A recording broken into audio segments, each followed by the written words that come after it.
I think about it in the context of RuneScape. I know RuneScape's item economy is vastly different. It's essentially just like a regular, real life barter economy.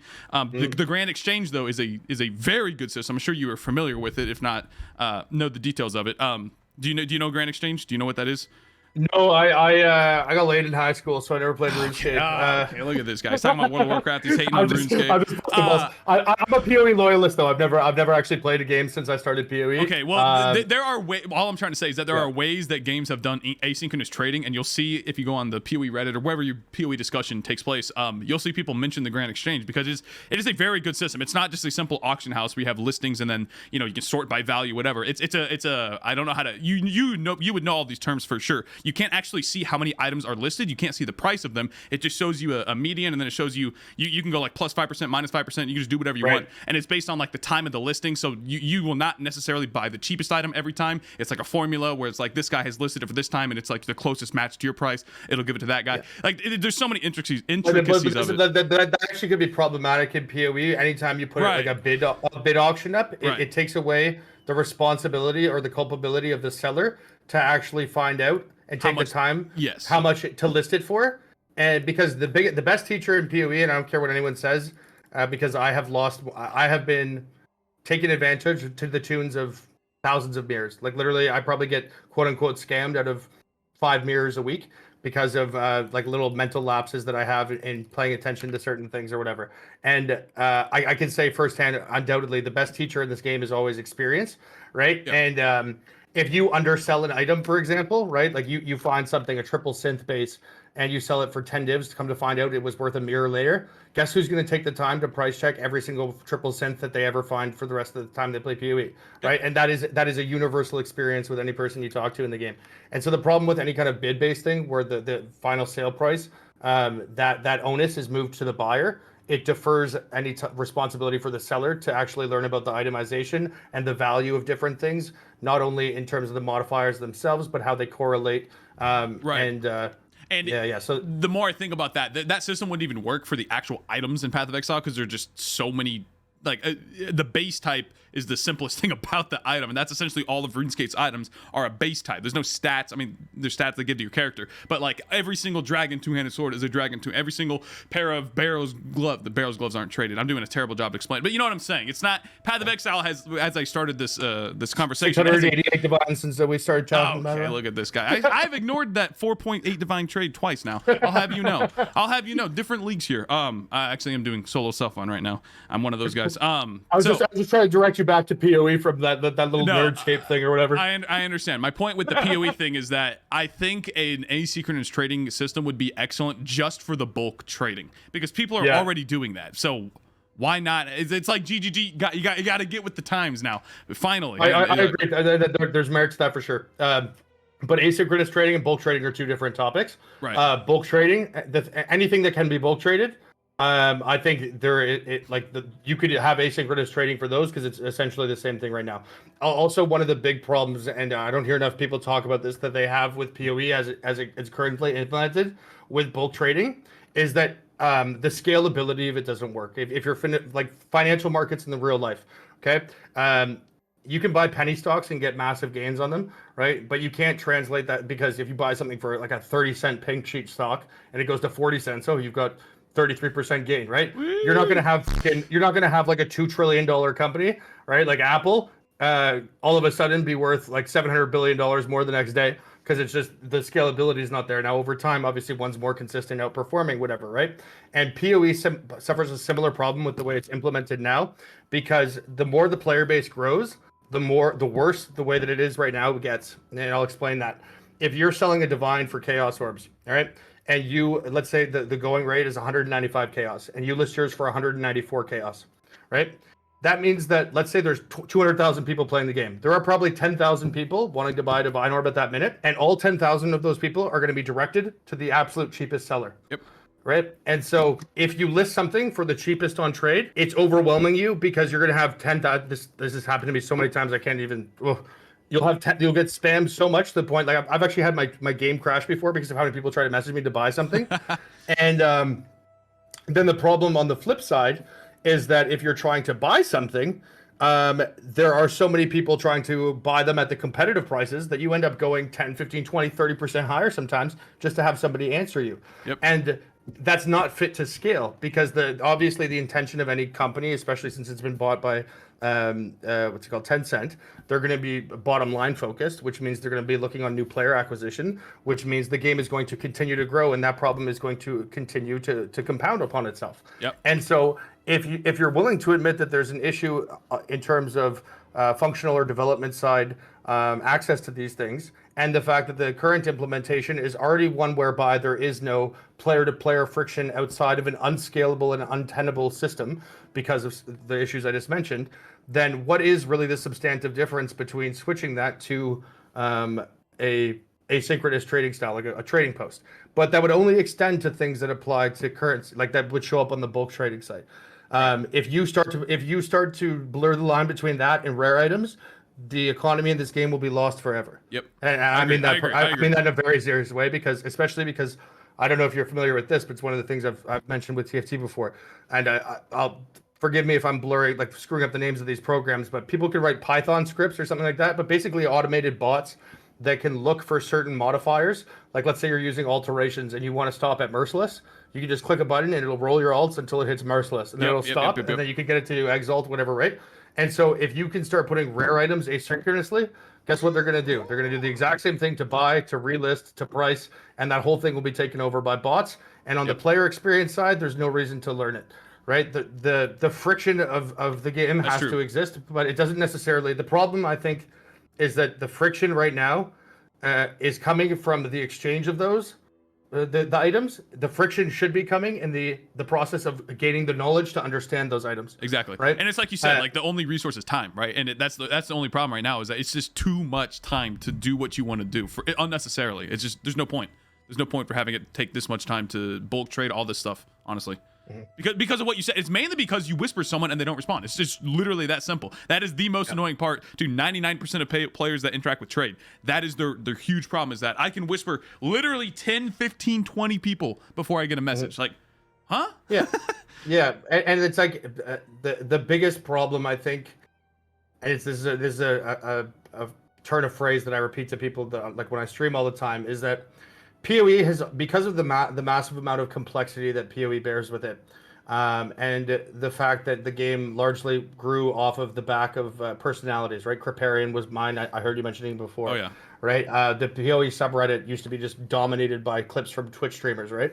Yep. You have these people who act somewhat as like arbiters of meta or arbiters of taste in PoE, the tastemakers, the big streamers, right? PoE does not have like an objective scale of 0 to 100 where you can say my character is XYZ, right? Exactly. Everything in this game is shit until people collectively decide that it's not, and all of a sudden it's OP again, right? Does that mean that there's an objective truth to it? No, it means that, you know, one person innovates and then people agree with them, right? And then the biggest problem I think that most people have with trade, and if I could say one thing to your viewers, it would be this. A lot of the issues, even the ones we're discussing right now, while they are very real issues, they're not your biggest problem. The biggest problem most people have is that in their aversion to risk, right? They try to look towards people who they perceive to be more experienced, follow build guides, watch currency guides, do this. But all of that is a rehashing of conventional wisdom. And it is a pure point of logic that conventional wisdom cannot produce anything but conventional results. These two things, that is logically impossible for that to happen. If you want to be wealthy in the game or want to be successful or you want to be a quote unquote good player, you're going to have to be an outlier in some way. And so you'll have to look at the behaviors of everyone else, look at what's bothering everyone else, and understand, well, that bothers everyone else. Maybe that's something I should dive into, right? Warren Buffett has a great quote. You know, when people are being greedy, it's a good time to be fearful. When people are fearful, it's a good time to be greedy. If people hate bulk buying things or if people hate the trade site, boom, I'm going to figure out how to use the trade site better than you.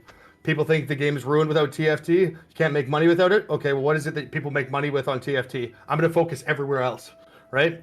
Everyone's playing Magic Find this league. Okay, everyone's got mirrors. What am I going to do? I'm going to craft 8 mirror items in the first week when material costs are low. And now I'm going to passively make, 15 mirrors a day? Like if I were to RMT, I'd be making several $1,000s a day just because you can predict these things, Yeah, right? that's the scale of things, by the way, touch the very beginning. Like the scale of real money trading is absurd in this game. So yeah, it's very real, the amount of money. That's why people are doing it. Anyway, continue. Yeah. And so, yeah, I mean, obviously, it's important to draw a balance between personal prerogatives and the well-being and health of the game. For people who are getting started and like you're just trying to figure out where you stand within PoE, if you're not like a super invested player, right? Obviously, people like myself and you to an extent, I know you play other games, and you said you're getting more recently into it. The long-term health of the game, because especially with streaming and content, it's like if the game ends up going to the way of the dodo, that's obviously a major impact for me. So the macro perspective is maybe something that I care more about. But on the micro level, for like people as players, don't be afraid to pursue like something that seems novel, right? And maybe even if you do make mistakes, those mistakes will be your best teachers, and they will be formative experiences that make you become a better player, right? Like one of the biggest like shifts that happened from when I first started playing and when you first started playing to now is I remember when people used to find an item that was cool or if it was good, it was holy shit, man! Like let's make a build around this. Like we'll make it work. Yeah. Sometimes I'll craft mirror items now, and people will come in first and say, "What build is it for?" Right, and it's the complete opposite approach, right? It's like a game that is cornerstoned on its infinite complexity and literal billions of different combinations has been condensed into this whitewashed version of okay, there's 5 builds I can play. The meta's boring right now. I'm like, no, the meta's not boring. That's You're a great boring. point. That's a great point because I have like never watched anyone's beginner content ever because when I was a beginner I watched Kripparrian and I just synthesized what he was doing and I was like, that looks cool. Elemental Cleave Templar, I remember he used to level with that all the time. The racing scene, everyone's going Ellie Cleave Templar. It's like that kind of stuff. You have to integrate a new player. You have to integrate that experience with the reason for them to actually want to do it. And I think that's a huge problem that Path of Exile has right now is the onboarding of those new players is pretty bad. They've been making good steps here and there, like updating Act 1 and but like dude, like hovering over gem text, like even splitting steel, a level 1 skill, splitting steel, the entire gem text takes up the screen. It's like I don't know what 75% of the gems in the game do. Because I left at I was going in the military for 3 years, and it was Legacy League until like Heist, I think. And so when I left, there were 4 acts in the game, and they implemented like, and I came back 3 years later, and there's like 200 new gems or whatever. I don't know if you ever watched my videos or my stream. I played Discharge, Blade Vortex, Tornado Shot. It's like, guess where all these skills have existed for 10 years. I literally have not learned what. Like even someone like I played this game for like 30,000 hours. I've made more mirror items in this game than anyone else in the history of this game's existence. I probably know itemization and crafting better than any human being on the planet. I maybe understand 5% of this game in its totality, and I fucking love it because those esoteric interests I have were ones that were bred of my own like self-reliance and my own, so to speak, struggle. And that is, I think, what's missing for most new people in capturing it because. In an attempt to gain these people, right? It's like a very vapid surface level thing when you get somebody, oh, look, we've got 2 million people playing the game. That doesn't mean shit if they're quitting a week later. Exactly. Right? One of the things I resent the most about content creators in PoE is like, I don't give a shit who's popular week 2 or week 1 of a league. I want to see who's popular, 2 months in, because 90% of leagues, it's like you'll see these people who return to PoE and act like they're champions of the game. Oh, yeah. And then like after 9 days, they quit. And you wonder why people pretend like there's no content to do. And it's because the people who are their tastemakers that they're following, because they haven't taken the time to develop their own opinions about things. Yep. They say, oh, yeah, only the first 10 days matter. Who gives a shit about Center? Who gives a shit about this? And it's like, it's fine if you come to those conclusions yourself, but take the time to discover that, right? Yep. And so I think that communally as a whole, what we should do is encourage people to really take advantage of the core competency of this game, which is like the infinitude to which you can explore and create and be creative. Like it really can be a creative outlet. I'm not a painter, I'm not a musician, but I'm a crafter, baby. I'm gonna have to move to Brooklyn after this one, but like I'm not a crafter, I'm an artist, bitch. Yeah, that is an excellent point. And that's what I in my beginner guide, I just made a beginner guide. That was one of the things is like if the infinite possibilities of upgrading your character in some capacity does not excite you, it's just straight up not the game for you. Like go play Diablo. Like no, then that's not a bad thing. Go play Diablo. Go play any other RPG out there. Like that, you have games like that. We just want to mindlessly turn off your brain and experience. But if you want to, and that's why I always recommend a build guide too. It's because the build guide gives you the formulas for then you to figure out how to actually implement and solve the problems. Right? It's like I mean, a build guide too. It's kind of like it's kind of a catch-22, right? Because it's like you want players to come in, right? You need to get the eyeballs in there. but you need also some initial retention. And it's like if following a build guide will allow that person to get invested enough into the game that their second build is one where they start doing that exploring, that's a lot better than somebody who's disillusioned after the first act because it's too confusing to follow, right? Yep. The problem is when you start catering so much to those new eyeballs, to the point that you lose that complexity, or Yes. the general views of the populace at large are espoused in such a way that if you do not follow that consensus, you are somehow operating outside of the zeitgeist in a way that you're like ostracized.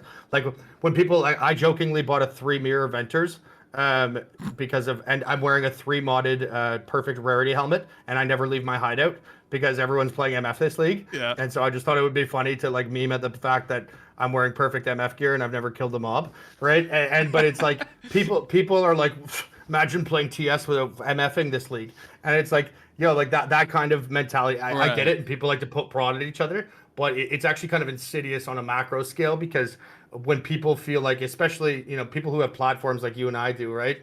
It's like you can obviously talk people back and forth, but for most people, it's like they have a very insular community within the game.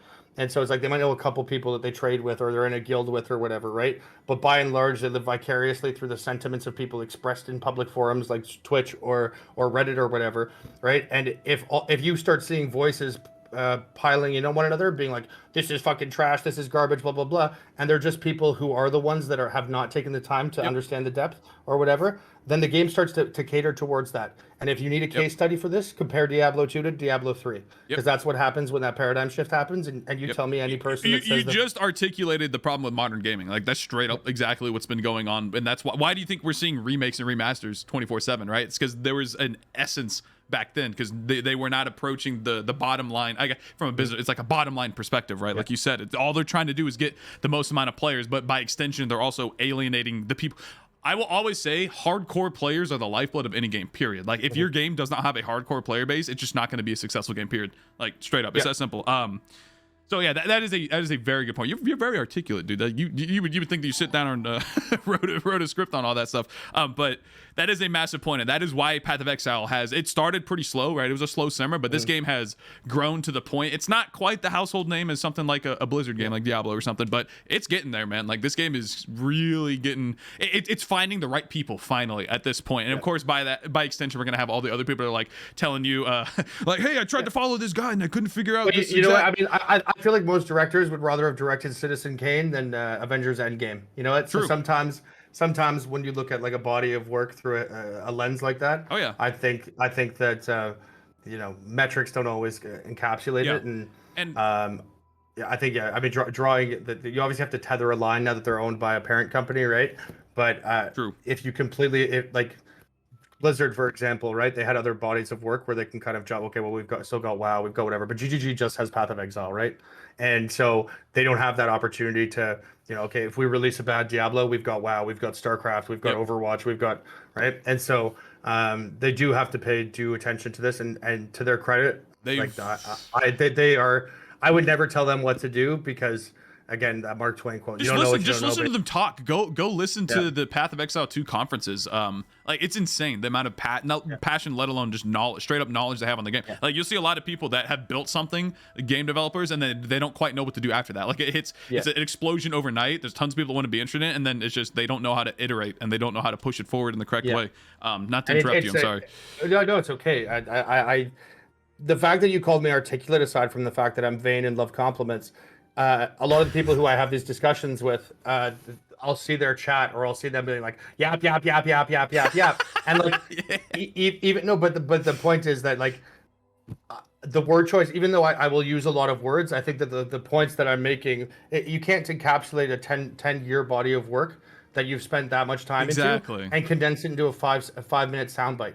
And like staying true to who you are, like we talked about at the beginning. It's like if that's what you want, then there's other people that do that. But I mean, if you're discussing the issues about something that quite literally on my part saved my life in many ways, it's like I'm not going to sit there and try to condense one of the longest standing relationships I have in my life. 11 years I've played this game, longer than I've ever lived in a city, dated a girl, so outside of family, right? I was like, you might think it's silly to spend this much time and care so much about something, but I look back at you and say, I think it's silly that you spend so much time doing something you don't care about, right? Yeah. And It's with GGG, I think that they're best left to their own devices. And so when you asked earlier, what do I think about trading? It's like I think expectation can be one of like the big killers with people in PoE is because like people tend to recycle like kind of buzzwords all the time. Oh, this is what we want. This is what we need. And if it doesn't come, then Reddit page. This is bullshit. This is terrible. Every single league I've played Path of Exile, the first week of it's the worst league ever. And then like 9 days in, when somebody actually figures out how to do the league mechanic, this is fucking amazing. What the? Yeah. Wait, what do you mean? I can't see the blue wisp. What's going on? What is this? And then like now it's dude, the diamond shape. You just have to follow you get 10 billion explosion exalts and divines. Yeah, exactly. Yeah. And it's like, I think the hallmark of a good player in this game is that similar to the game itself, there's complexity in your skill set that you can be adaptive and reactive to changes as they happen, right? Everyone wants to magic find this league. All right, that's fantastic. Great. Let's see how you do next league when if it gets nerfed, right? It's like, is the game going to be shit again, or have you just focused too much on one singular style of play that it doesn't allow you to?